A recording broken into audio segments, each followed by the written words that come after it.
السلام عليكم ورحمة الله وبركاته. النهارده يا جماعة جايب لكم شقة مساحتها 200 متر، 4 غرف وريسبشن واثنين حمام ومطبخ، تشطيب أول سكن للإيجار. الشقة دي بتتأجر كمان بسعر لقطة حلو جدا جدا فوق ما تتخيلوا. الشقة دي النهارده بتتأجر ب10,000 جنيه. شقة مساحتها 200 متر، 4 غرف، يعني مش غرفة واحدة ولا اتنين، ده 4 غرف. الريسبشن بتاعنا بلكونة على الشارع الرئيسي. الشقة دي على شارع رئيسي وواجهة بحرية.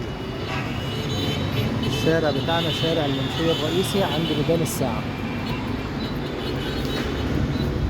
ده كده مساحة الريسبشن. هنا دي أوضة بلكونة كمان على الشارع.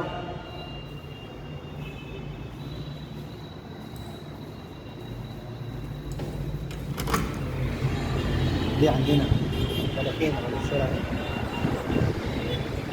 شقة مش مطروحة، وجه بحري، تيار هواء ممتاز جدا فوق ما تتخيلوا.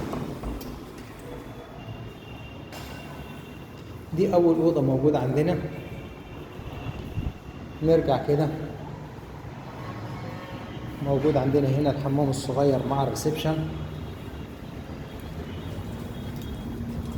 ده الحمام خاص بريسبشن حمام الضيوف.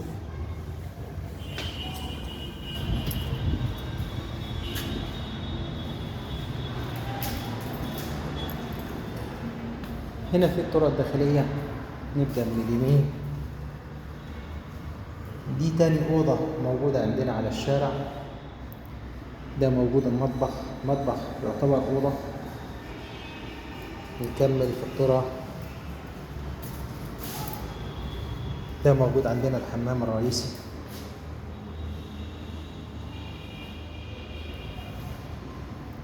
دي موجود عندنا الثالثة على الشارع برضو. ودي موجود عندنا الأوضة الرابعة على الشارع. الشقة دي 4 غرف وريسبشن واثنين حمام ومطبخ، إيجارها 10,000. الجنب ده موجود عندنا فيه 3 غرف، وفي الجنب ده موجود عندنا الريسبشن، وموجود عندنا أوضة جنب الريسبشن. والسلام عليكم ورحمة الله وبركاته.